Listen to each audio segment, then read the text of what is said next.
Corona की तीसरी लहर को देखते हुए दिल्ली में थोड़ी पाबंदियां बढ़ा दी गई हैं। राज्य में अब वीकेंड कर्फ्यू लगा दिया गया है, यानी कि शनिवार और रविवार को कर्फ्यू रहेगा। इस दौरान बेवजह घर से बाहर निकलने पर पाबंदी रहेगी और जरूरी सेवाओं को छोड़कर बाकी सारे सरकारी ऑफिस बंद रहेंगे। आपको बता दें कि इस दौरान अधिकारी कर्मचारी घर से ही काम कर सकेंगे। उधर मुंबई में कोविड मामलों में होती बेतहाशा वृद्धि के मद्देनजर नई गाइडलाइन जारी की जा रही है और साथ ही साथ शहर लॉकडाउन की ओर बढ़ने लगा है। वहीं पश्चिम बंगाल, झारखंड, राजस्थान, मध्य प्रदेश समेत दूसरे राज्यों में नाइट कर्फ्यू लगा दिया गया है और जनता के साथ मिलकर क्राइसिस मैनेजमेंट कमेटियों के साथ मिलकर हम इस तीसरी लहर का मुकाबला करते हुए अपनी जनता को सुरक्षित निकाल ले जाएं, ये प्रयास है। बच्चों के वैक्सीनेशन को लेकर के एक महत्वपूर्ण सर, बच्चों के वैक्सीनेशन के सेंटर्स मुख्यतः स्कूलों में बनाए जा रहे हैं और 3 तारीख से वैक्सीनेशन प्रारंभ होगा। उसकी तैयारियों की कल मैंने समीक्षा की है, कलेक्टर कॉन्फ्रेंस भी की थी और हमारी कोशिश होगी कि जनवरी के महीने में ही हम उस काम को पूरा कर लें। तो उसकी भी पूरी व्यवस्था मुख्यतः स्कूल कॉलेज के सेंटर्स ही बनाए जा रहे हैं, स्कूल कॉलेज में ही सेंटर्स बनाए जा रहे हैं। अगर कहीं आवश्यकता पड़ी तो अलग भी बनाएंगे, तो व्यवस्था भी जारी है। और 60 साल से ऊपर की उम्र के वो जिनको कई तरह की बीमारियां हैं, उनका वैक्सीनेशन भी 10 तारीख से शुरू होगा। फ्रंटलाइन वर्कर का भी शुरू होगा, उसकी भी तैयारियां। पिछले 24 घंटे में मध्य प्रदेश के अंदर कोरोना के 1320 प्रकरण नए आए। टेस्ट हमने किए थे 68,760, जिसमें से 1320 नए आए। ठीक 169 लोग ठीक होके अपने अपने घरों की ओर स्वस्थ होके गए।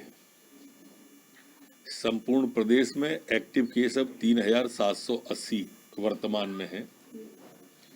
संक्रमण दर हमारी 1.94% है। वहीं रिकवरी ठीक होने की दर 97.9 हो गई है। अभी हमारे 13 जवान पुलिस के संक्रमित हुए हैं। इनमें से 6 ग्वालियर में, 1 दतिया में, इस तरह से कुल 13 जवान हमारे संक्रमित हुए हैं।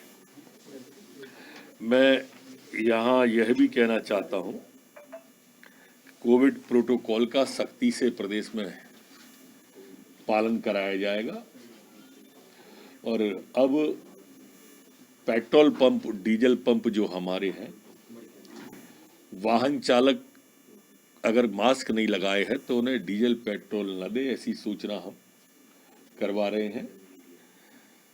मास्क की, जुर्माने की राशि के, ये सभी के सख्ती पर विचार किया जा रहा है। दिल्ली आपदा प्रबंधन प्राधिकरण को कोविड मैनेजमेंट के लिए तैयार ग्रेडेड रिस्पांस एक्शन प्लान के मुताबिक पॉजिटिविटी रेट लगातार 2 दिन 5% से ज्यादा होगी तो रेड अलर्ट यानी कि टोटल कर्फ्यू लगा दिया जाएगा। आपको बता दें कि DDMA ने 28 दिसंबर को येलो अलर्ट की घोषणा की थी। दिल्ली में रविवार को 4.49 और सोमवार को 6.46% पॉजिटिविटी रेट निकली है। इसलिए यहाँ पर टोटल लॉकडाउन लगने में ज्यादा दिन नहीं बचे हैं। आपको बता दें कि 24 घंटों में कोविड के 5,000 से ज्यादा केस निकले हैं। इसके मद्देनजर सरकार ने राज्य में वीकेंड कर्फ्यू लगा दिया है। मतलब शनिवार और रविवार को घर से बिना वजह बाहर निकलने पर पाबंदी लगा दी गई है। साथ ही सरकारी कर्मचारियों का वर्क फ्रॉम होम कर दिया गया है। घबराने की जरूरत नहीं है। मास्क को एक हथियार बनाएं, साथ साथ बहुत जरूरी हो तभी घर से बाहर निकलें, और जब निकलें तो अगर मेट्रो या ट्रेन से बस से जा रहे हैं तो उसमें भी ध्यान रखें कि मास्क लगा के चलेंगे। लेकिन सैटरडे संडे पूरी तरह से कर्फ्यू है। आपको बता दें कि दिल्ली में येलो अलर्ट के तहत सभी सिनेमाघर और जिम पहले से बंद कर दिए गए हैं और कोरोना संक्रमण के मामले में महाराष्ट्र पहली लहर से लेकर दूसरी लहर के दौरान बुरी तरह चपेट में रहा। अब इस बार यहां पर ओमिक्रॉन वाली तीसरी लहर का संकट मंडरा रहा है। आपको बता दें कि मुंबई में अभी कोरोना संक्रमण काफी ज्यादा फैल रहा है। मुंबई में पिछले 24 घंटे में कोरोना के 10,000 से ज्यादा मामलों ने हड़कंप मचा दिया है। मुंबई की मेयर किशोरी पेडनेकर ने मंगलवार को कहा कि यहां पर कोविड-19 का आंकड़ा जो है वो 20,000 का आंकड़ा पार करते हैं तो केंद्र सरकार के नियमों के अनुसार शहर में लॉकडाउन लगा दिया जाएगा। पेडनेकर ने सुझाव दिया कि पब्लिक ट्रांसपोर्ट बसों और लोकल ट्रेनों में यात्रा करते समय ट्रिपल लेयर मास्क पहने। पश्चिम बंगाल और खासकर राजधानी कोलकाता में कोरोना की भयावहता का अंदाजा इसी बात से लगाया जा सकता है कि शहर के 3 अलग अलग अस्पतालों में 100 से अधिक डॉक्टर, 83 से ज्यादा पुलिसकर्मी पिछले 24 घंटे में कोरोना पॉजिटिव निकल गए हैं। इनमें से कई IPS रैंक के अफसर भी हैं। राज्य में 2000 से ज्यादा केस सक्रिय हैं। सीएम ममता बनर्जी ने राज्य के सभी स्कूल, कॉलेज और विश्वविद्यालयों को बंद करवा दिया है। प्राइवेट और सरकारी कार्यालयों में 50% उपस्थिति को लागू कर दिया गया है। कोलकाता से मुंबई और दिल्ली के बीच सप्ताह में मात्र 2 दिन सोमवार और शुक्रवार को फ्लाइट चढ़ाने का निर्णय लिया गया है। इसके अलावा आपको बता दें कि पश्चिम बंगाल में swimming pool, spa, beauty parlour, cinema hall, tourist spot बंद रहेंगे। शॉपिंग मॉल्स में 50% लोगों को प्रवेश देना सुनिश्चित किया गया है। लोकल ट्रेनों और मेट्रो को 50% क्षमता के साथ चलाया जाएगा। रात 10 से लेकर 5 बजे तक नाइट कर्फ्यू लागू रहेगा। इधर उत्तर प्रदेश में सोमवार को निकले 952 कोरोना मामले को लेकर सरकार सख्ती करने जा रही है। राज्य में वीकेंड कर्फ्यू जैसी सख्ती पाबंदी लागू की जा सकती है। इससे पहले योगी सरकार ने कोविड के बढ़ते मामले को लेकर 25 दिसंबर से नाइट कर्फ्यू लागू कर दिया है। इस तरह राज्य में 11 बजे से सुबह 5 बजे तक सख्ती बढ़ा दी गई है। किसी शादी समारोह में 200 से अधिक लोगों के शामिल होने पर पूरी तरीके से पाबंदी लगा दी गई है। आपको बता दें कि पिछले 24 घंटे के भीतर राज्य में ओमिक्रॉन के 18 केस सामने आ चुके हैं। अब कोविड के सक्रिय मामलों की संख्या 3137 तक पहुंच गई है। कोरोना मामलों की बढ़ोतरी की वजह से पंजाब सरकार ने नाइट कर्फ्यू की घोषणा कर दी है। कर्फ्यू रात 10 बजे से सुबह 5 बजे तक रहेगा। इसके अलावा धारा 144 लागू कर दी गई है। सरकार की ओर से जारी गाइडलाइन में कहा गया है कि ऑनलाइन एजुकेशन को बढ़ावा दिया जाए। स्कूल, कॉलेज, विश्वविद्यालय के साथ सभी कोचिंग संस्थान आदि बंद रहेंगे। सरकार ने कहा कि सभी शिक्षण संस्थान ऑनलाइन शैक्षणिक कार्यक्रम को बढ़ावा दें। मेडिकल और नर्सिंग कॉलेज खुले रहेंगे। इसके अलावा bar, cinema hall, multiplex, mall, restaurant, spa, संग्रहालय, चिड़ियाघरों में उनकी 50% क्षमता के साथ खोला जा सकता है। बिहार के पटना स्थित NMCH में लगातार डॉक्टर्स कोरोना पॉजिटिव मिल रहे हैं। सोमवार को वहां 133 डॉक्टर और मेडिकल स्टूडेंट्स के सैंपल लिए गए, जिसमें 72 लोग पॉजिटिव पाए गए। इससे पहले रविवार को 96 डॉक्टर और मेडिकल के स्टूडेंट संक्रमित मिले थे।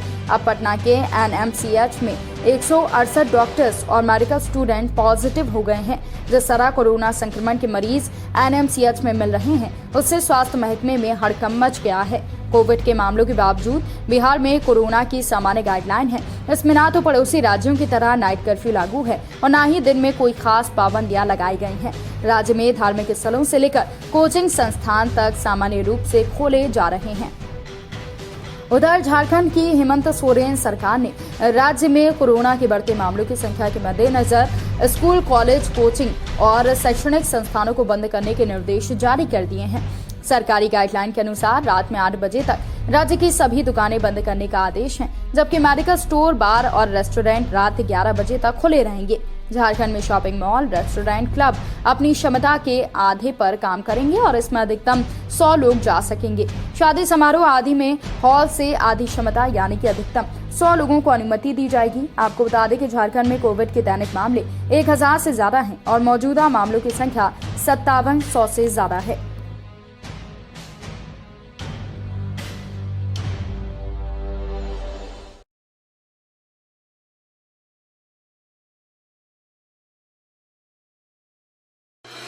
Rabindranath Tagore University, formerly known as ISECT University, the pioneers in skill development with focus on creating industry-ready professionals.